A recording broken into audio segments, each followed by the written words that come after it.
Hello, Healthy Kitchens, Healthy You Club community. Dana here.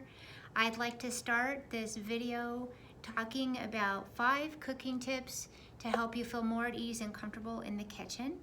That first tip is remembering this concept that chefs use all the time. Is called mise en place. And what this means is you get everything organized ahead of time so that you don't feel like the kitchen is running you and instead you are running the kitchen.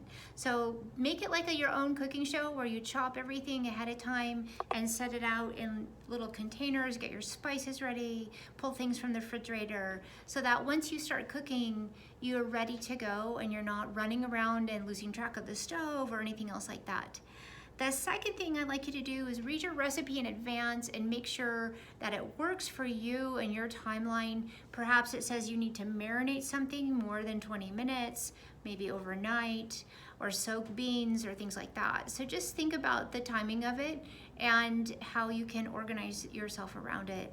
The third thing is if you're turning the oven on to make something else at the same time that's not related to that dish. So for example, if the dish you're making is say it's a vegetarian lasagna, then at the bottom of the oven you want to put a pan of maybe chopped up cauliflower and broccoli that you're going to roast, or some root vegetables like parsnips and rutabaga and kohlrabi, and you can chop those up and add them to the oven since it's on, and then you end up with 2 meals at once.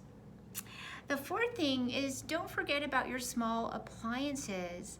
You bought them for a reason because you were inspired for the ease and effort that they would take out of your cooking. So go ahead and use them. Don't think about, oh, they're too hard to clean. They're gonna make your job easier. So cleaning them is actually time saving because think of all the stuff that you can run through a small appliance at one time.